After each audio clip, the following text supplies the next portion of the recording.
Bonsoir. Ce soir, j'ai la chance de vous présenter un objet d'art d'exception.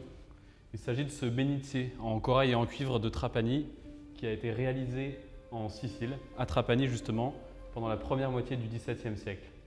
Trapani, c'est cette petite ville côtière qui va devenir, grâce à la production de telles œuvres, un centre d'art incontournable au début du XVIIe siècle, et cela pendant 200 ans. En effet, ces objets que la ville produit, que les artisans trapanais produisent, se distinguent par leur merveilleuse qualité de fabrication et cet art tout particulier du corail. Le corail, c'est cette matière fascinante qui est en réalité le squelette d'un animal marin qui se présente sous la forme de branchages.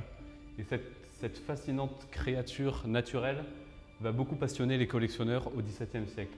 De plus, les traditions chrétiennes d'une part et mythologiques d'autre part lui prêtent des vertus apotropaïques, salvatrices, guérisseuses, qui en font un véritable or rouge méditerranéen et qui sera collectionné, monté en de tels chefs-d'œuvre. Ce bénitier, il se distingue dans toute la production de Trapani par ses dimensions spectaculaires, son luxe inouï de cuivre, de lapis et de corail évidemment.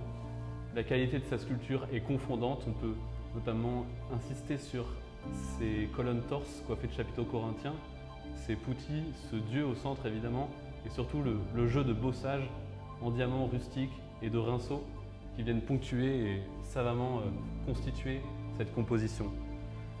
Pour toutes ces raisons, les œuvres de Trapani et ce bénitier étaient destinés non pas à servir usuellement d'objets, de bénitiers, mais à rentrer dans les collections, les cabinets particuliers, les cabinets de curiosité des princes et les trésors des églises. Celui-ci rejoindra les collections d'un nouvel amateur le 24 novembre prochain, après la vente The Exceptional Sale qui aura lieu à Paris d'ici quelques jours.